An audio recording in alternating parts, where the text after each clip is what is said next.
অধ্যায় 2 10 নম্বর অঙ্ক। শিমুল অপেক্ষা শ্যামলের 490 টাকা বেশি আছে, সৈকত অপেক্ষা শিমুলের 502 টাকা কম আছে। সৈকতের কাছে 980 টাকা আছে, শিমুল ও শ্যামলের কত টাকা আছে? তিনজনের একত্রে মোট কত টাকা আছে?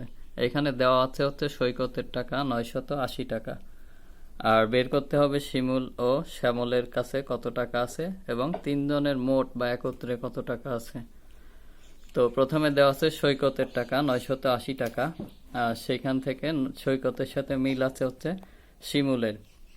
সৈকত অপেক্ষা শিমুলের 502 টাকা কম আছে, এই কারণে আমরা প্রথমে সৈকত থেকে 502 টাকা বাদ দিলে শিমুলের টাকা বের করব।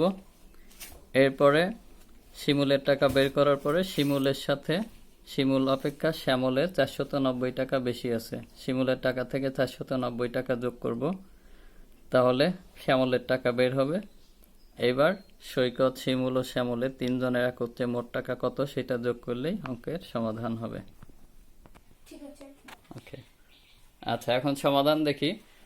10 নম্বর, সৈকতের আছে দেওয়া আছে প্রশ্নে 980 টাকা, এরপরে শিমুলের আছে হচ্ছে সৈকতের 980 থেকে আমরা 502 টাকা কম আছে, তাই 502 টাকা বিয়োগ করলাম, আর সেটা পেলাম 478 টাকা। এবার বের করব শ্যামলের টাকা।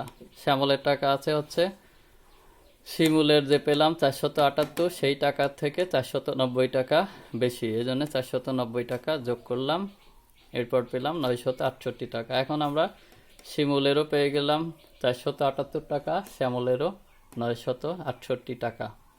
এবার আরেকটা জিনিস জানতে চাইছে তিনজনের একত্রে মোট কত টাকা আছে। তো তিনজনের আছে হচ্ছে তিনটা যোগ করতে হবে, সৈকতের 980, শিমুলের 478 এবং শ্যামলের 968 টাকা যোগ করলে মোট পাই 2426 টাকা। এই হচ্ছে উত্তর। এটা একটু উত্তর লিখে দিলে এভাবে, শিমুলের 478 টাকা, শ্যামলের 968 টাকা এবং তিনজনের একত্রে 2426 টাকা আছে। ধন্যবাদ।